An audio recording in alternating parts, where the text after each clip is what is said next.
James Maslow, he's right here. He's here. How you guys doing?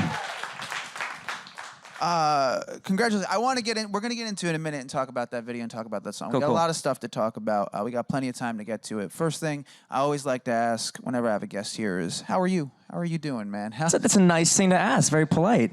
Well, thank you. I'm great, man. Happy to be back in New York City.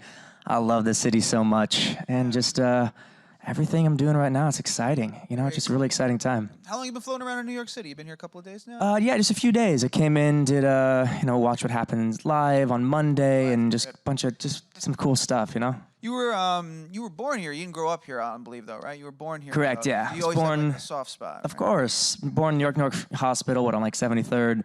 My whole family's from here, but I moved to San Diego when I was pretty young. Yeah, very cool.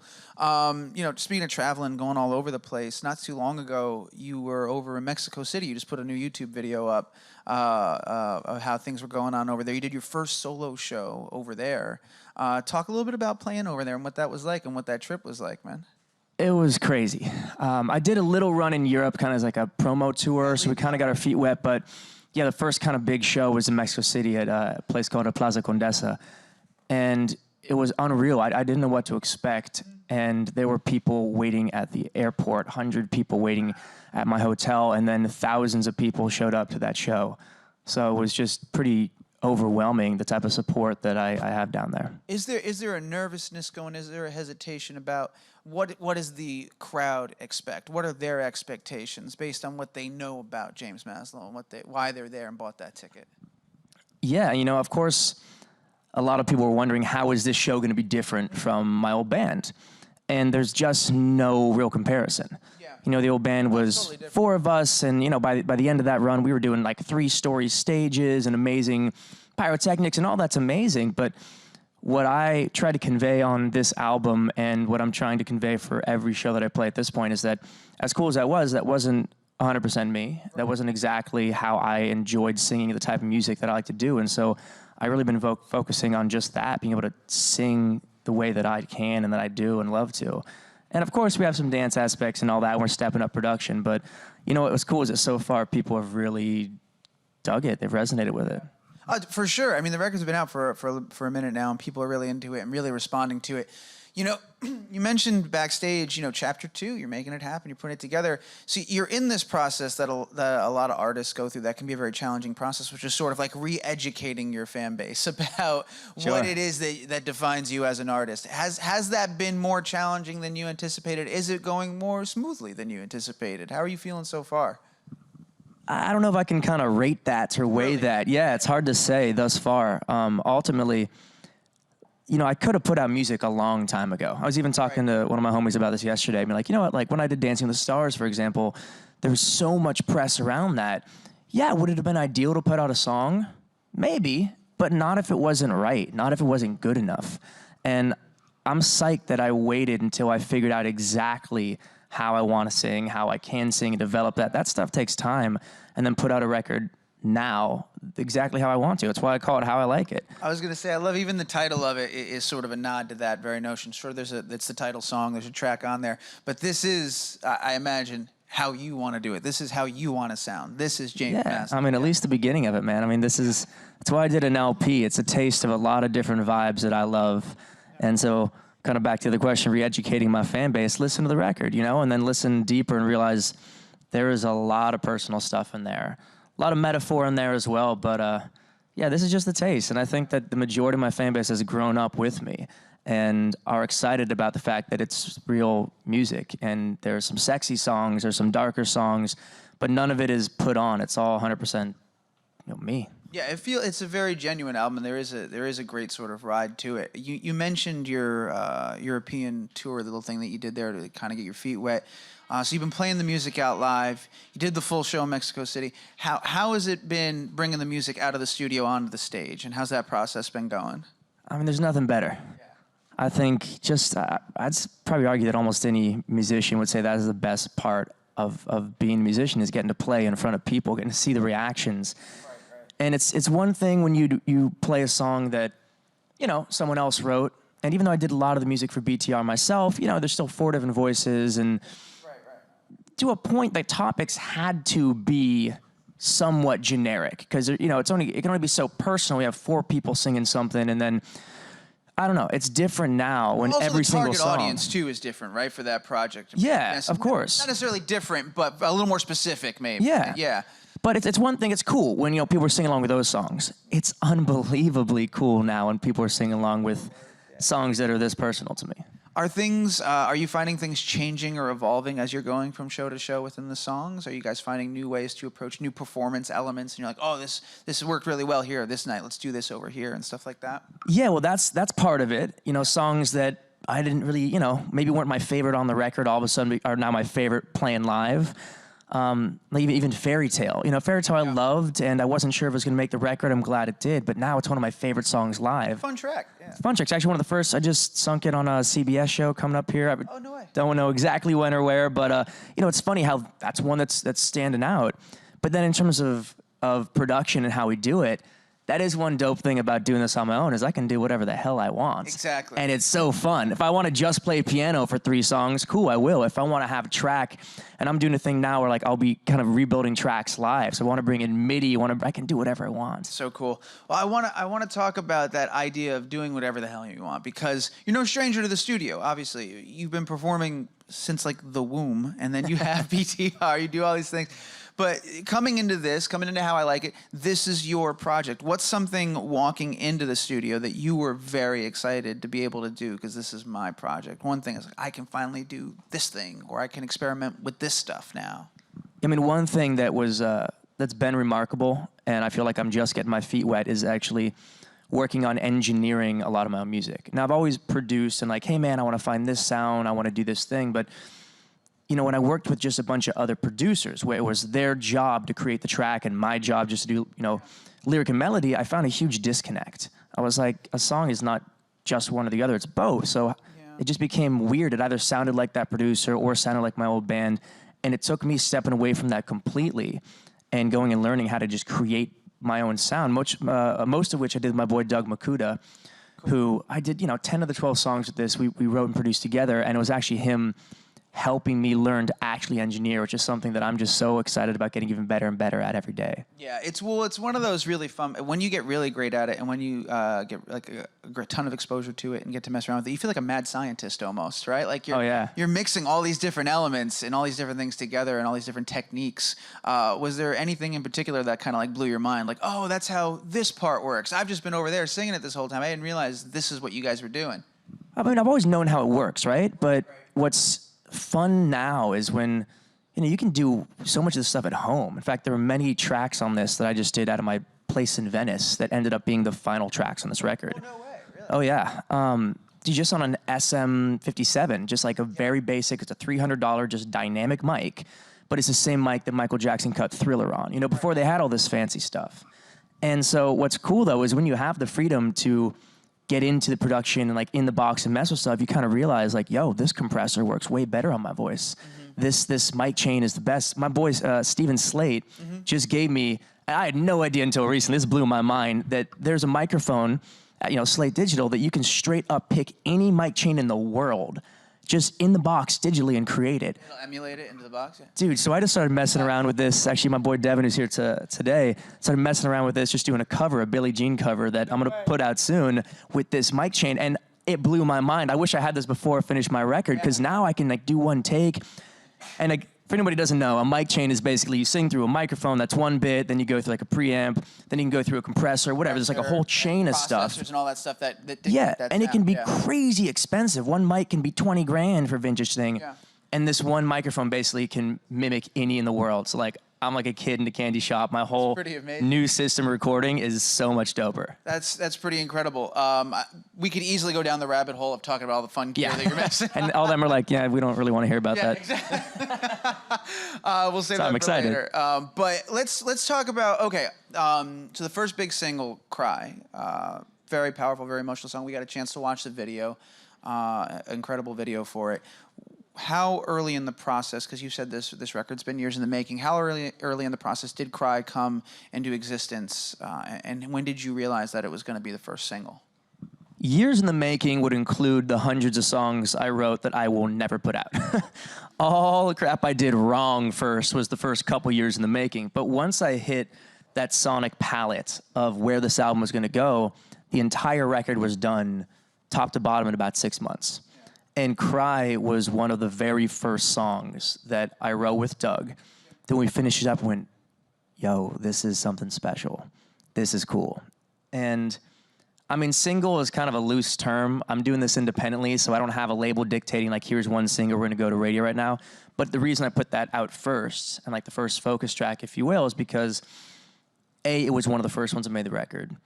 B, it's an incredibly personal and powerful song to me. And C, I'm pretty sure that if any pop record label had me signed right now, they'd never let me put out a song called Cry. Right. I love the idea of that. Yeah. That's what I kind of love about where we are with music today, and the fact that you're able to do this independently and that you can make that creative decision. This is the song, this is the title, and I'm putting it out. It's going to be the first one.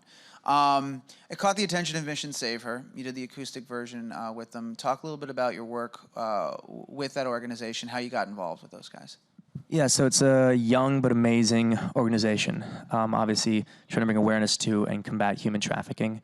My boy Reggie Benjamin, he was a huge Bollywood star, has been a homie of mine for a long time, was listening to some of the records early on, and he heard that one, and basically was like, you know I'm a part of this charity, and I just kind of was educating me about it. Yeah. Him and Eric Benet started it, and then brought me on as kind of one of the early founders, and said, hey, we'd love to have you be a part of this, which, of course, I got super excited about, and then decided, you know what, as cool as the original Cry was and is, I specifically had the lyrics and the music be opposite, be like a trap, you know, contribution to it, and then had, you know, my boy City Fidelia jump on it. But for this, I wanted to create music that actually helped elicit a real empathy along the same lines as the lyrics. And that's where this one came from, where it's very much in the same direction. Yeah. And, yeah. There's definitely more of like a almost haunting characteristic to like the background vocals, the piano, the heavy echo and stuff like that. It conveys a completely different tone than the original version. So I think you nailed it in that regard. There was a URL at the end of the video. What's a great resource for people that do want to get involved, and how can they help support this incredible organization and this really important cause? Like where can they go? Yeah, I mean, you can go to missionsaver.org, and on my website as well, we're going to be adding a link to go over to it, just jamesmaslow.com. Ultimately, just spreading the video and talking about it is the most powerful thing you can do. If you do have a couple of bucks to donate, that's amazing. We're a young charity, and we're just about to start doing our first round of fundraisers later this year. But you know, ultimately, the biggest thing is making people aware of it, because it's such an astronomical issue that I wasn't hugely aware before I got into this, and now realizing that it's happening out of New York City, it's happening out of Los Angeles and San Diego.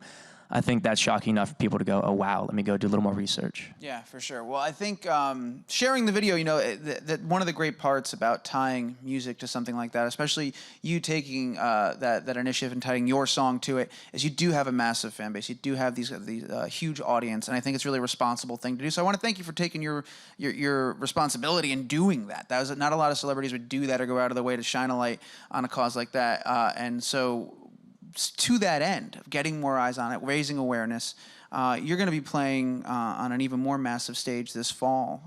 You know, playing a lot of different music, playing a lot of fun stuff that you got going on at the iHeartRadio thing. You just won. What was it? People's Choice or the Macy's iHeartRadio Rising Star. Yeah, it's a Star. long name. It's a really long name, but it's a great title, and it speaks to that passionate fan base, and it speaks to that crowd that looks up to you and enjoys the music that you put out. Talk about getting that victory, being the Rising Star, and what you've got planned for this year at the iHeartRadio Fest, which is a pretty big deal. It's huge. I mean, once again, to be able to play on that stage as an independent artist against, or with, should I say, some of the biggest artists in the world, I mean, The Weeknd and Coldplay, is unbelievable. And it was 100% thanks to my fan base. They were the ones who were every day voting. You know, we played a couple shows here and there, and I don't know, just it definitely gave me a lot of encouragement. You know, knowing my fans are that behind what I'm doing now, restarting, because this is nothing like my old music. Those are the best accolades to get, right? Like, it really is. It's fantastic. And so, you know, it's funny, it's one of the biggest looks I've ever had being on this stage, and it's gonna be one of the shortest sets I've ever played, because I'm opening up. But it's all good. I'm super excited about it, because, you know, the way I look at it is like, you know, if I were to play like a half an hour set or 4 or 5 minute set, that'd be great, you know? I can do it. I was playing an hour and a half on tour. I have no problem doing that.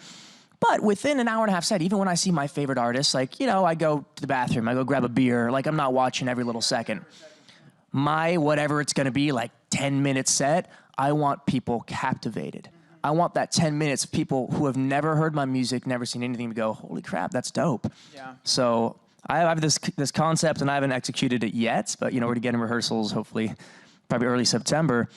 Basically just starting out, probably something super simple, piano or guitar, just acoustic for a very short period of time, and then just the next 10 minutes, probably have a drummer step come in, probably have some dancers come in, like add a whole nother element that people haven't seen me do yet. Very exciting. Have you found it more difficult to sustain a show for an hour, hour and a half when you're the show and it's not you and the 4 other guys? Well, yeah, I mean, on one hand, yeah, bunch of other guys. There's a bunch of guys. So many people. We had so many people on stage. We really did, between the band and the DJ. Yeah, ultimately, there were a lot of dudes. Very dude-heavy stage. On that note, might have some female dancers come on this one, mix it up. You know what, on the one hand, yeah, there's nobody to fall back on, right? So if you're sick that day, like, you just gotta man up and figure it out. But on the other hand, I'm singing music that I wrote for my voice. So every single song, I mean, there are days where I'm like, why the hell did I write it that high? But beyond the range, they all are comfortable for me to sing. And so in some ways, even though I'm singing a lot more, it's easier for me because I'm not straining my voice to sing somebody else's music. So that's something that's been kind of a relief as I've been playing more shows, going like, yeah, okay, it's a lot of stuff, but I wrote it for me, so it's actually a lot easier to execute. For sure. We're gonna turn it over to audience Q&A in just a second. So I'm gonna ask you one more question. Wouldn't be doing my job if I didn't ask this question. I think every place you've gone, people go, will there ever be a reunion? Is Big Time Rush ever gonna do something ever again? Now, I think from what I understand, the answer has generally been never say never, right? Like, you don't know, and anything's possible. Yeah, Fair I feel like enough. it'd be an absolute dick move to be like, never gonna happen. Also, like... Yeah, but if you want to take that stance, man, I mean, it's not going to happen in the near future. Right. For sure. I mean, look, I've put blood, sweat, tears into doing this, and I'm just starting. And I think... and we haven't even talking about the film projects coming out, which, like, we'll talk about later, next time. This is about music. That's the thing, right? You've got this incredible album. You've got all that we were talking backstage. You have like 16 different jobs going on. We only get 20 minutes to talk. We could talk for 2 hours with everything that you have. Exactly. So I need to take a little bit of time to just work on that. But who knows? If there's a time for a reunion or something, or we all just decide we want to do it, I'm not going to say no now and have somebody pull up the clip later and be like, well, remember back in 2017 when you Yeah. Well, internet is forever, so keep that in mind. I will end on this then. Is there something, even though you're still in the beginning process, but something you've already learned in working on your project that you would be excited to take back with you and say, guys, we should try this, or we should do this way, or something like that? I think from a live perspective, it's cool. We had like a spectacle. It's pretty dope. We had a bunch of trampolines, but that stuff was cool, but I'm just enjoying the musicianship of playing more live and bringing in real instruments. Like on this record, there was a lot of real instruments. Yeah. I mean, from violins to cello. A lot of textures, a lot of sounds in there, Yeah, of course we have synthetic stuff as well, but like almost, if not every record has real instruments as well. And I would love to bring that dynamic in. If we ever did something else together, or just as I'm building my band to have more and more people play with me, just to have live elements where you are just off the cuff. You're not on time. You're like, I think it's so much fun. And I've noticed that a lot of my fans, a lot of the audience, like they kind of dig it too. And just midway through a song, I'll just stop, go, take a shot of the bar, come back and keep going. Just make it real. Yeah.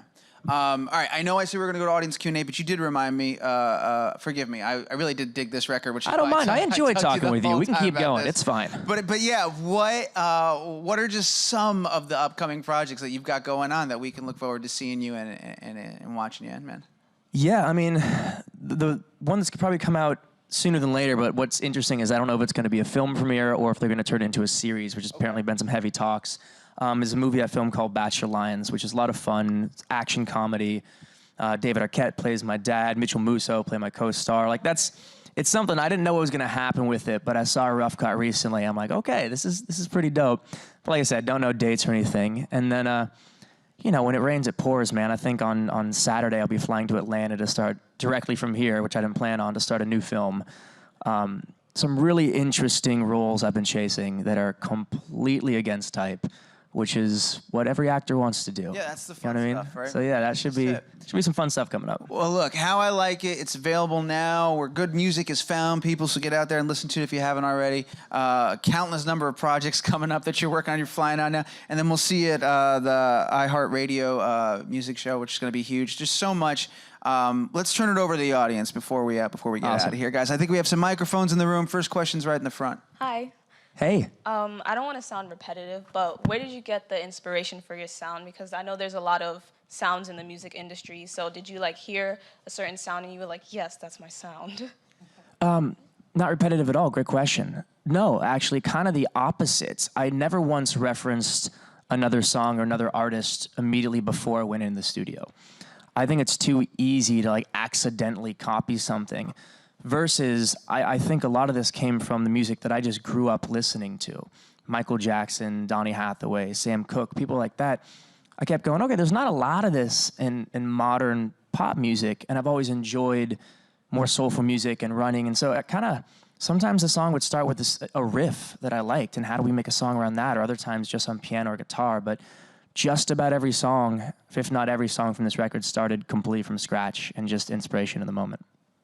It's definitely got that perfect vibe of it feels like you can feel your influences. You're not like ripping off other songs or pulling things. You can feel like this is your artist that you've listened to your whole life, and you let it infuse kind of how this sounds. Yeah, I mean, for better or worse, I think it's one of the dopest parts of this record, but it's hard to explain to people because of this, what it sounds like. No one, if anybody has any suggestions, but no one has said to me or been able to say like, oh, this record is definitely this person meets this person.